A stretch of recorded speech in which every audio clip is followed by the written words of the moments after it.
এই মুহূর্তে খুলনার কয়রায় আছেন সহকর্মী আব্দুল্লাহ মামুন রুবেল এবং সুন্দরবনে আছেন বেলাল হোসেন সজল। প্রথমে যাচ্ছে রুবেলের কাছে।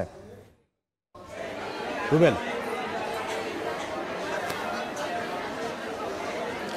ঘূর্ণিঝড়ের তাণ্ডব শেষে এবার উপকূলবাসীর বড় চ্যালেঞ্জ এই ঘূর্ণিঝড়ের পর তাদের আসলে টিকে থাকা অথবা তাদের টিকে থাকার লড়াই করা। সেই টিকে থাকার লড়াইয়ের জন্য কিন্তু খুলনার বিভিন্ন স্থানে যারা নদী পাড়ের মানুষ আছেন তারা বারবার সরকারের কাছে বিভিন্ন দাবি জানিয়ে আসছেন। সেসব দাবির কথা শুনতে কিন্তু কিছু সময়ের পর এখানে দুর্যোগ প্রতিমন্ত্রীর এসে উপস্থিত হওয়ার কথা রয়েছে খুলনার কয়রাতে। তিনি এখানে সাধারণ যারা ক্ষতিগ্রস্ত হয়েছেন নদী পাড়ের মানুষ তাদের সাথে কথা বলবেন এবং ক্ষতিগ্রস্ত এলাকা পরিদর্শন করবেন।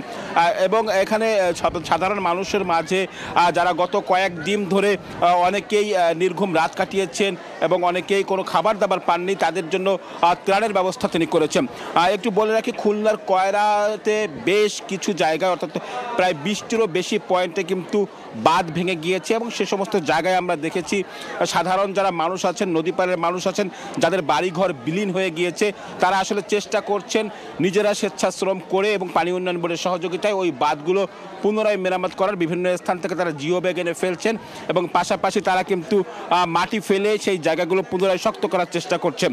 এবং ওই জায়গাগুলো ক্ষতি দেখতে কিন্তু কিছু সময়ের পর প্রতিমন্ত্রী সেখানে যাওয়ার কথা রয়েছে এবং এই জায়গাটিতে কপোতাক্ষ কলেজ মাঠে তিনি এই কয়রার যারা বানভাসী বা যারা ক্ষতিগ্রস্ত হয়েছেন সেসব মানুষের সঙ্গে কথা বলবেন এবং ত্রাণ বিতরণ করবেন।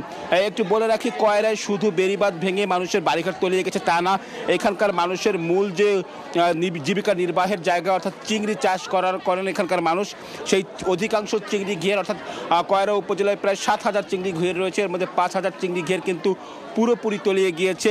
ফলে চিংড়ি চাষে কিন্তু ব্যাপক একটি ক্ষতির আশঙ্কা করা হচ্ছে এবং এসব চিংড়ি চাষিদেরকেও পুনরায় যাতে নতুন করে পোনা দিয়ে আবার চিংড়ি চাষ আবার নতুন করে চাষের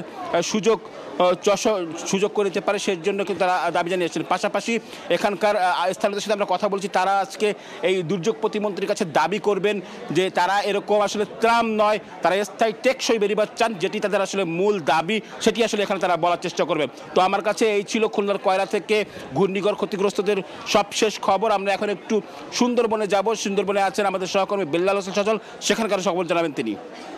দেশের প্রতিটি প্রাকৃতিক দুর্যোগে নিজের বুক উজাড় করে উপকূলবাসীকে রক্ষা করেছে এই সুন্দরবন। ঘূর্ণিঝড় রেমালের ক্ষেত্রেও তার ব্যতিক্রম নয়। ঘূর্ণিঝড় রেমালে এই উপকূলবাসীকে রক্ষা করতে গিয়ে নিজেই কিন্তু সুন্দরবন ক্ষত বিক্ষত হয়েছে। সেই ঘূর্ণিঝড় চলে গেলেও কিন্তু তার ক্ষত চিহ্ন এখনো রয়ে গেছে। এই সুন্দরবনে এখন পর্যন্ত বন বিভাগের পক্ষ থেকে প্রায় 40টি প্রাণীর মৃতদেহ উদ্ধার করা হয়েছে। এর মধ্যে কিন্তু 39টি কিন্তু হরিণ রয়েছে।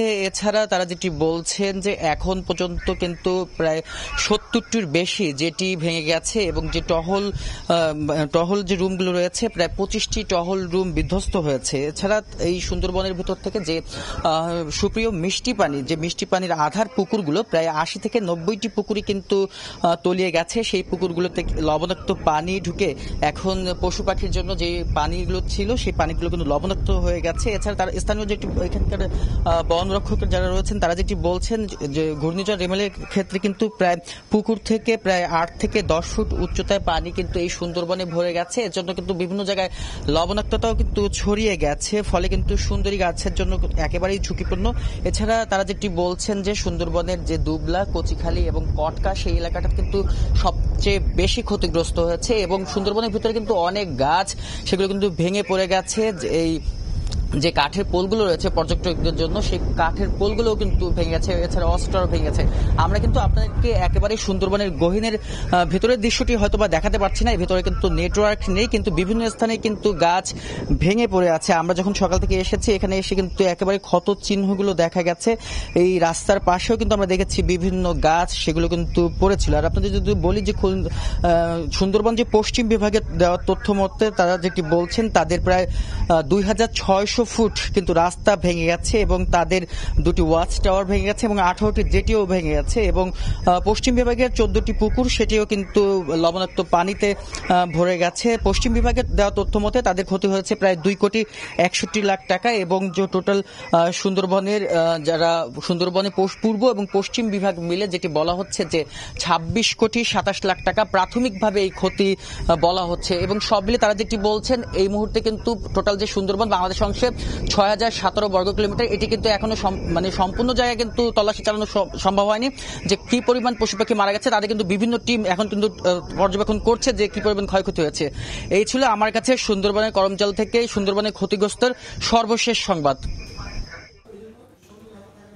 সুন্দরবন থেকে সহকর্মী বেল্লাল হোসেন সজল এবং এর আগে খুলনা থেকে যোগ দিয়েছিলেন সহকর্মী আব্দুল্লাহ আল মামুন রুবেল।